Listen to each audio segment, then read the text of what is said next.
Hey, what's going on, everyone? This is George here from Lucia. Thanks for tuning in on our podcast. On today's episode, we have Adir Zimerman. He's a business leader with a deep technological understanding, also a thought leader, keynote speaker in the innovation and sales space.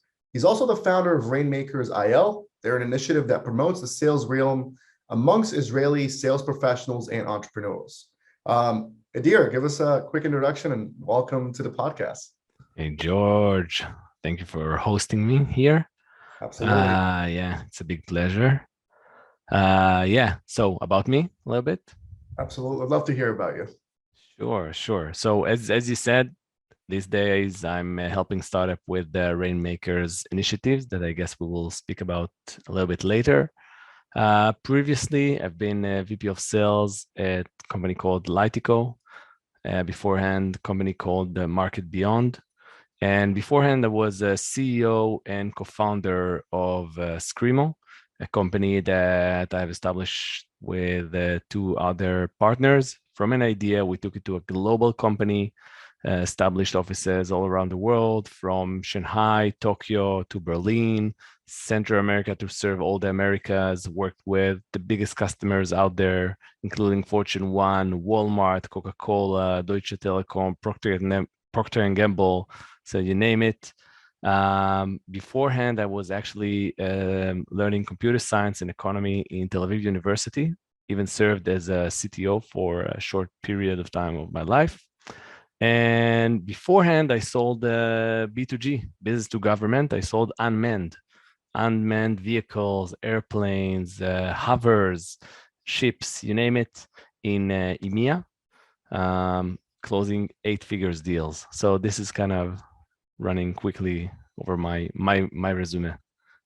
Had a very interesting journey in tech, doing a little bit of everything: software engineering, entrepreneurship, sales, technical work as well.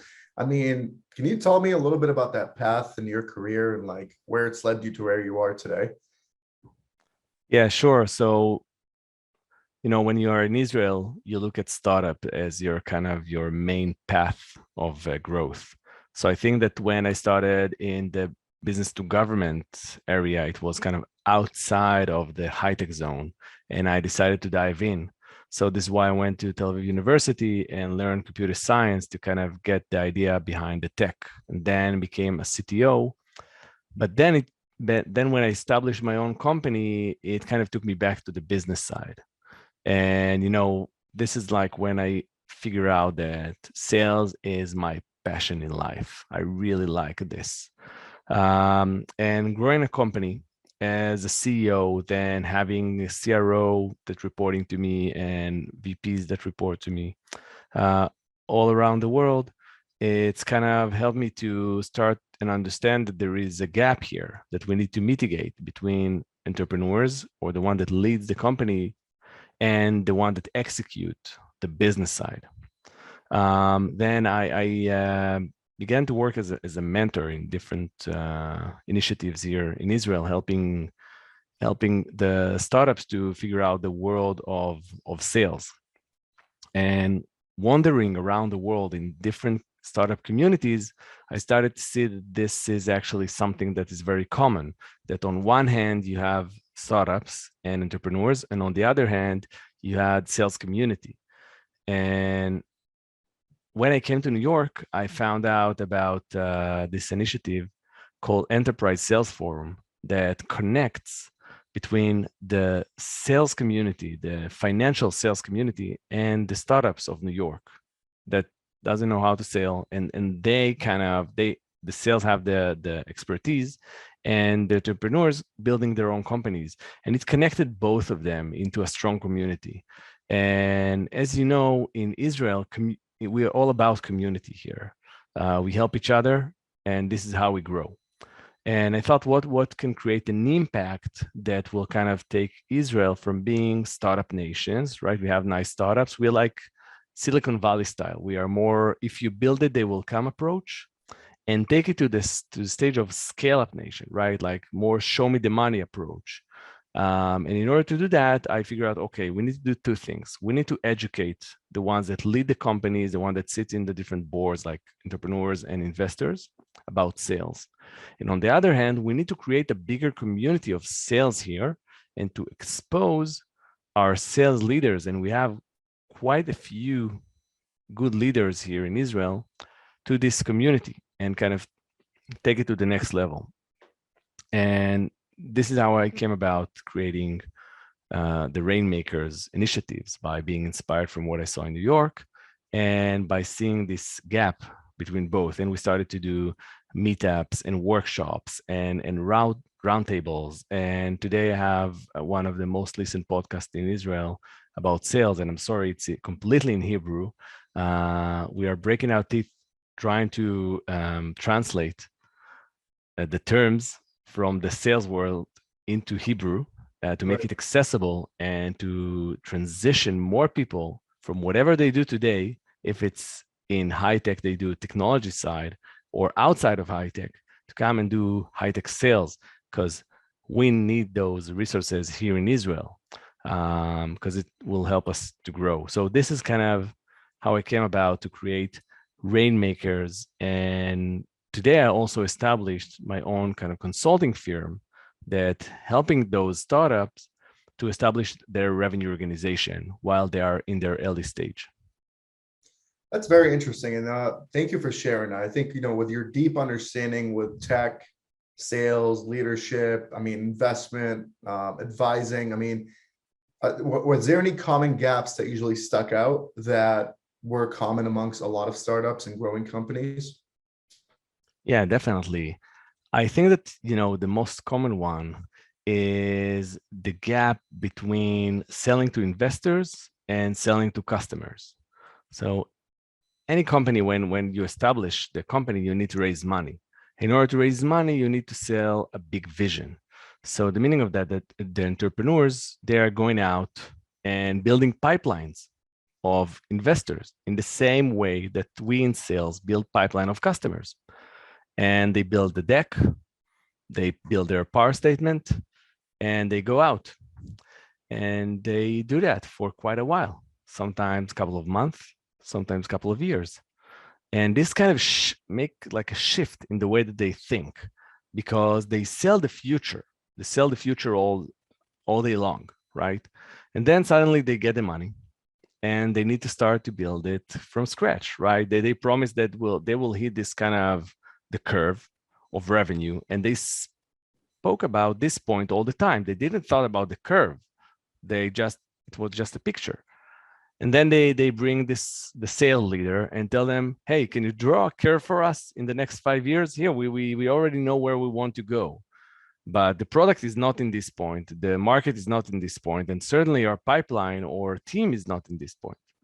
So this is a gap that demand to take the go-to-market, the amazing go-to-market that they plan to get to in 5 years from now, and build a pragmatic go-to-market that looks on the next 4 quarters, the next year, not more than that. Look at the resources that we currently have in hand. And this is another gap. Sometimes they feel the entrepreneurs think if you build it, they will come. We will put here one SDR, one AE. They will do something on the phone and with cadences and emails or something, and statistically we'll get customers, but not work like that, right? You need to come with an ICP with your ideal customer profile to do the list building, then to analyze the different personas and what's going on with those personas in their life. They are not waiting for our product. They have their own things. We want to analyze it, put the key messaging in place, right? And to do this work and to build it gradually toward the fact that we can, toward the stage that we can reach out to the market. So I think that the gap of understanding of what should be done and the shift in paradigm from selling the future to selling the present, this is the biggest gap that that entrepreneurs experience. And it's also frustrating on the sales side, because salespeople, they are sometimes get an unreasonable requests or goals from the entrepreneurs, because the entrepreneurs read somewhere that this is how sales should be look like. But yes, it should be look like when your company is like 6, 7, or 8 years old, not when it's like 6, 7, or 8 months old. And then assume that we have a happy state where entrepreneurs and sales are getting together. Then we have the investors. Now we need to educate them because they also do selling. They raise money from limited partners, from LPs, and they promise them that in 7 to 10 years, they will get their money. So it's kind of about educating the ecosystem to work in two stages. Sell the future, but be pragmatic in our day-to-day. And I think that when I look at in Rainmaker's activities, this is exactly what we are trying to do also with the podcast, to educate, to explain how it works. Because I think that, today there is a good education around software. No one expects that thing will be built immediately. Everybody knows you need to release a feature, then you have some bugs that you need to clean out from the system. You have a roadmap. In sales, it's the same. It takes time to build machine. It takes time to reach out to the market and to find the right approach, the right go-to-market. And I think that this is the gap that needs to be mitigated, and it's an ongoing work. It's not something that will be resolved, something that demands the understanding that there is a gap on the entrepreneurs and the leader side.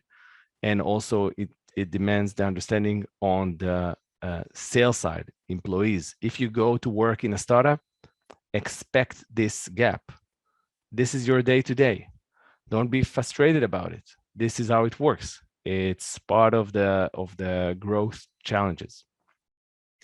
Wow, that's awesome. Thank you for sharing that. Now, I think it brings up a good point. Like, when is a good time to involve someone like you when trying to build a pragmatic go-to-market strategy? Are you doing this with the entrepreneur before they go to the investor? Is that the right time to do it, or it's not never too late to kind of tag someone in when they need help? Yeah, it's a good question. So there is not one sweet spot, because our revenue organization is actually transforming from stage to stage. If we look at the different stages of revenue organization, so before they go to investor, like, go sell the dream. You don't need me. Just read some articles and come to our events, and you will be fine. But once you are kicking off, and if you do bootstraps or clearly, so the first stage will be usually bring design partners, right? So when bringing design partners, it will be usually the founders that will do that. So at this stage, we are working with the founders about setting some kind of, it's giving them the basic tools of sales, how to analyze the ideal customer profile, figure out the personas, coming with the right messages, and manage your pipeline, managing the interaction with the customers as he runs through his evaluation process. So we only deal with this area, and we're trying to lean more on the guerrilla approach when we talk about sales development. Entrepreneurs don't have the time to pick up the phone and start to call people. They have a lot of things to do. They are stretched thin. So we'll try guerrilla style, using their own network or any other tool that can help us to reach out fast, using the investors or whatever. So this will be the first stage. And then you transform, right? Once you get the three design partners, the first design partners, you will go into the second stage of starting to bring paying customers. So in this transition, again, this is where I'm coming. So the way that I work Mary Poppins style. I'm coming for a couple of weeks and help the organization to transition to the next stage. After the first paying customers, we go to the second stage of starting to scale this operation, right? And usually this still happens in Israel, because there is a huge benefit that your sales team is located next to your product and R&D, because the product is evolving. We are pre-product market fit.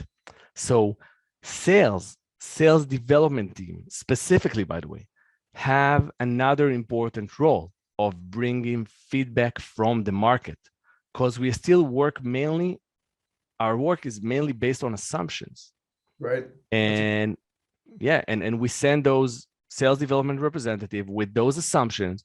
they hit the phone and they say, and they can come back and say, guys, they think we're crazy.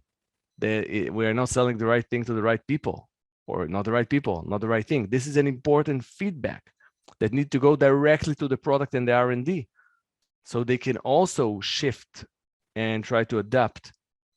So this is very important. Then the next stage is we start to get to a product market fit, and then we want to usually transition the sales team to somewhere in the world.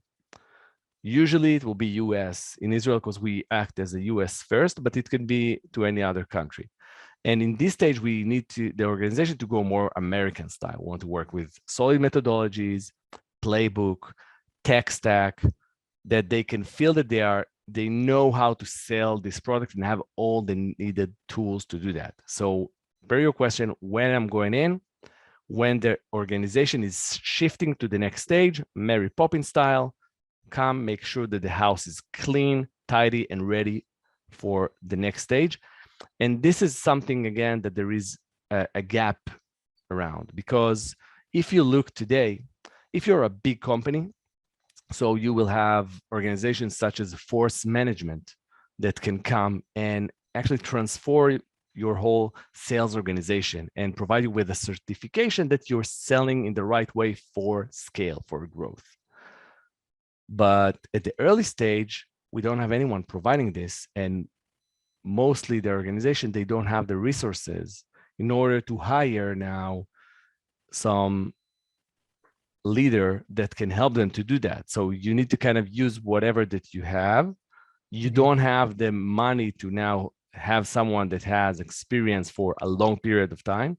So this is the only thing you need is someone that will help you to transition and will put the leadership, the right leadership in place. It will be usually a younger leadership to lead those areas.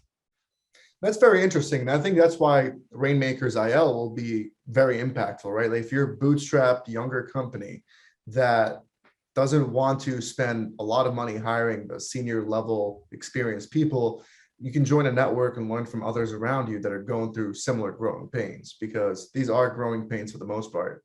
I want to go back to something that's pretty interesting, because I feel like for us in sales, we're pretty far away from it, but you coming from the tech side might be well-versed and can give some insight on it. So you talked about product feedback earlier, how important it is for sales to relay that product feedback back to marketing and product as well. What are some things that are required from product and marketing for sales to be taken seriously, to really listen to what sales has for feedback? I mean, if sales wants to go to marketing and product and say, yeah, the VP of sales isn't budging, this isn't something that's going to add value to him, they're going to flip it back and say, well, you got to follow the sales playbook and methodologies correctly. Did you guys do X, X, and Y, and ask these questions about certain pain points these folks might be going through, or the playbooks that we put together? How do you effectively bring good product feedback for it to be considered for future changes on that roadmap? Because I know a lot of work goes into the product to implement that one thing that gets rolled out once a month or once a week or once a year. But what happens when it's not the right one and we want to roll it back from the sales department and get something else added? Yeah, that's a great question. So, as a sales leader, I can tell you my approach. First of all, kind of take pride in your own profession, meaning when you come in the morning to the office, look around you, look at all those people, look at this amazing space, and tell to yourself, I'm responsible for this to continue. Because if I will not do my job right, this place will be shut down. Simple as that, right? We are in charge of bringing the money in. If we will not bring the money, everything will be gone, right? It doesn't matter if the company now is based on investors' money, because the investor will keep paying because we are creating more revenue. Right? So be proud of what you do. You don't need to yell it. Say it to yourself, because it puts a lot of responsibility on you, and you are proud in what you do, and you will be more professional, right? So this is, first of all, like the approach that you need to take. Because of this approach, go a little bit beyond your job. So on the sales side, we are the one that out there speaking to the customers, which means for the customer, we are the CEO of the company, we're the CTO of the company, we're the CPO, the Chief Product Officer of the company, we are the VP R&D, we are everything, right? And the meaning of that we need to be able to tap into those areas. And in order to tap into those areas, we need to be familiar with them. So don't just come and do your work according to the playbook. Go and understand the product better. Understand what the hell they do there in the R&D side. Understand the product roadmap and priorities, right? I know it sounds like, yeah, but they are on the other side of the building, or maybe they are on the other floor, or maybe they are in Israel when I'm in the US. So what? Get connected with this side of the company and start to dig deep. Once you will figure out those things, first of all, you will be able to answer better to intercept the question coming from the customer side. The second thing, you even might connect the dots and find solutions for the customers, right? As a reminder, we're at the age of consultative approach. We're not anymore like do the Zig Ziglar stuff and trying to play with different sales tricks. But we need to figure out and understand our product. So taking this responsibility approach, then learning the product that we are selling on the deepest level possible, enable you to catch those small bits of information that's so important as a feedback for R&D and product. Once you hear those bits of information, because you feel responsible for the company, you will go and you will speak with the product people and the R&D people, and you will share it with them. And by the way, build relationship with them. Relationship, just sit and eat with them something, or go up to the roof and smoke a cigarette or have a tea together, something, right? Build those relationships because it's super, super important. So again, I don't think that anyone should tell us that we are important. We should tell ourselves, because this is kind of clear, because we are the gate for the customers. That's a good reminder, and thanks for bringing that up. I think it's a good reminder to again, come in every day, be proud and happy of what you do, and do the best that you can in that role. So I think one more thing, we talked a lot actually about like mitigating, between entrepreneurs, investors, and the sales department, and coping with the banana growth model from being here, pitching, getting there. But how do we do that in a realistic manner? How do we put together a go-to-market plan that's going to connect both entrepreneurs, investors, without making it very challenging for the sales department to get to unrealistic goals? Yeah, so it's a good question.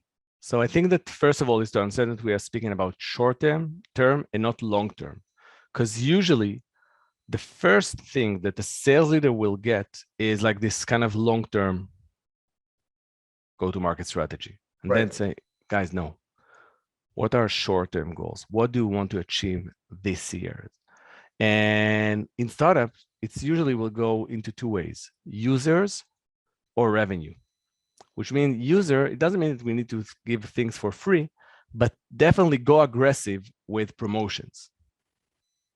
And revenue, which means that maybe we should go, when we're aiming to a low-hanging fruit, we will go to a little bit bigger customers. So first of all, to kind of figure out the focus there, right? This is the first thing we need to understand. The second thing that we need to understand is resource in hand. We have limited budget, limited headcount, short amount of time usually. For example, the company has runway for 2 years, but they plan to go out and to go out on their next funding round in 1 year time. So it doesn't matter that we can survive for 2 years. We need to generate results in 1 year time to figure this out, right? Resources, timeline, super, super important. Once you figure those out, we start to build the different part. The first of all, build efficient lead generation machine, right? Efficient one, which means that it's fit, again, resource and it fits also the headcount that we have. So if you have low resources, small team, maybe you need to go guerrilla style. Maybe instead of having someone that just calling all day long, take some analyst that will find all the relationships that people has with your network and do this kind of more smart approach to those people. It will be a better use of your time. Or if we have a little bit bigger team, to think how you split them. Maybe we don't need to go with SDRs and AE. Maybe we need to have AE that can do an SDR role as well and kind of split them around different areas or something like that, right? Is to fit the resources and your mainly budget and headcount with the techniques that you're about to use. The next thing will be to optimize the sales process. And this is actually go back to the ICP, right? To the ideal customer profile. If you understand that you have 2 years and 1 year to get all the results, don't go after the big ones. Because first of all, it takes a village to go after the Fortune 500, right? We need more people. The second thing, long sales cycle. Just procurement will take you 2 to 3 months. So you don't have this time, right? So find the right customers and optimize your sales process. And something to consider is the number of meetings, number of stakeholders, transactional versus non-transactional deal, right? And I think that one thing that also play here when we're trying to find the ideal customer profile, it is focus. Don't go US, Canada, Europe, and Singapore all together. You will fail. Choose the smallest area, the most focused industry that you can go after. Try to minimize everything into something that is controllable, and you can figure out exactly what you do. I know it's hard, and by the way, it's completely counterintuitive for entrepreneurs. You understand that entrepreneurs today, they kind of hedge their risk by going wide. They say, you know what? We will spray and pray. This is exactly what we do when we raise money. It's not working like that. You will just spray, and that's it. It will be over. So focusing, this is super important. And I think this principle are the most important one. Now, the one thing that I also recommend to add, it is to do everything in an enabled based organization approach, which means that put everything in a playbook. Think about your company as a big company from day one, because if you will succeed, the growth stage will come in as a surprise. Like, so you've been like 20, 30 people, you did some nice revenue, and then you got like a lot of money from your investor, like $30 million investment. Now you need to bring like 50 people, 60 people, 100 people in one shot. If you build it correctly and use methodologies through the stages, so the transition will be small and the organization will cope with the fast growth. If you've been like did everything in a kind of improvisation style of way, in Israel we call it shchuna. It's you do it in an unstructured way, so the organization can actually kind of break down just because this shift.